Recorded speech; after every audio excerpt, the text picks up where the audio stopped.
Hello, YouTube. It is me, Raina, and I am back. So I wanted to go ahead and review this recent episode of The Last of Us called Long, Long Time.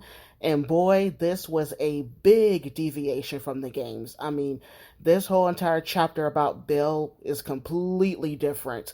There's a lot of similarities, but it's really different. And I think it holds the spirit of that chapter of the game and even more so. Let me start off with Joel and Ellie first, since they what we see. I'm loving the dynamic between Pedro and Bella. Their chemistry is amazing as Joel and Ellie.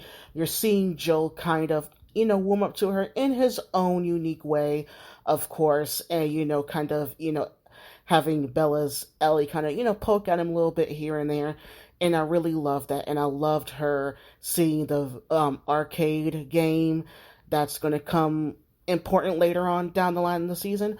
But, their chemistry is great. And it's great to see them starting to really get used to each other and kind of getting along in their own, way. So I love them. They're great. And then we get into the main part of the episode, which is about Bill. Now, this is the most this character has been fleshed out. To seeing his life with Frank, how they met, how they got together, they're married, and all that stuff. And this stuff was not in the game.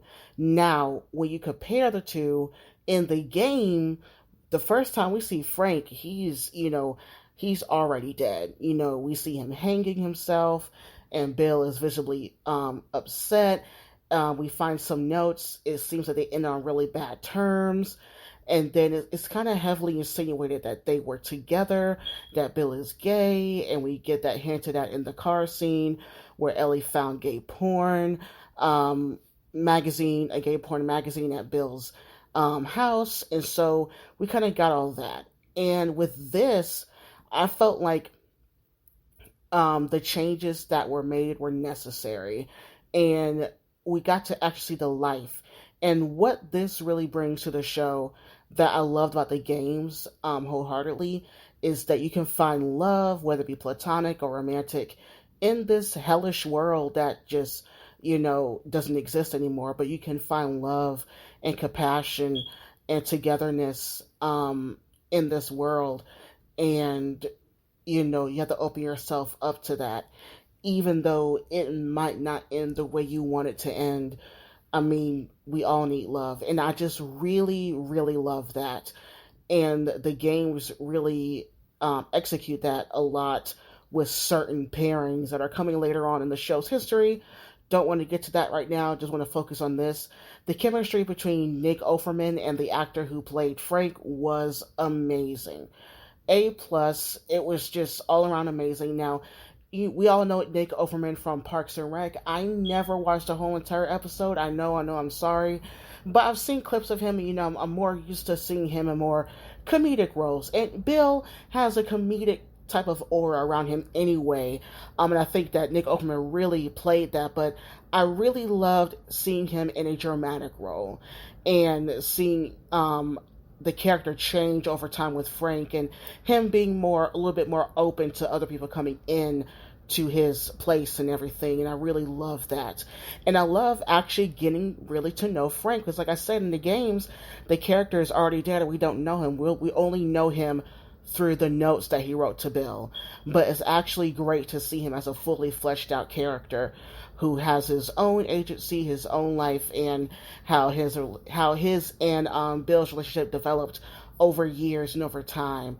And, they got to grow old together. And even though they're ending, not idyllic, it kind of is, but not really. But still, I just loved seeing that taking over this whole entire episode. And it really accents of like, yes, this world is dreary and it's, the world has gone to hell, like I said before, but you cannot deny that human connection. You just can't. It's in us. It's innate in us. We can't escape it. And I love the characterization of Bill, of this being his first relationship with a man, because like I said, the apocalypse began in 2003. That's the early 2000s. At that time, a lot of people were not out, and so I felt like it was really realistic for him, you know, for someone like him to not have been with another man. And, unfortunately, with the world and The Last of Us being, terrible, it was the only time. But like I say, you cannot deny that human connection that we all long for, whether it be romantic or platonic, or even familial, like with Joel and Ellie. And I like the wrap up of seeing Joel and Ellie coming to Bill's house and reading that letter to them and then getting in the car. Like I said, with this whole entire episode, it's like I said, it's very different from the game, but I believe the lessons still are intact, especially when it comes to the story of Joel and Ellie and the story of The Last of Us as a whole.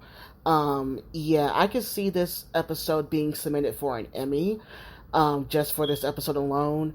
I can probably predict another episode that might be submitted.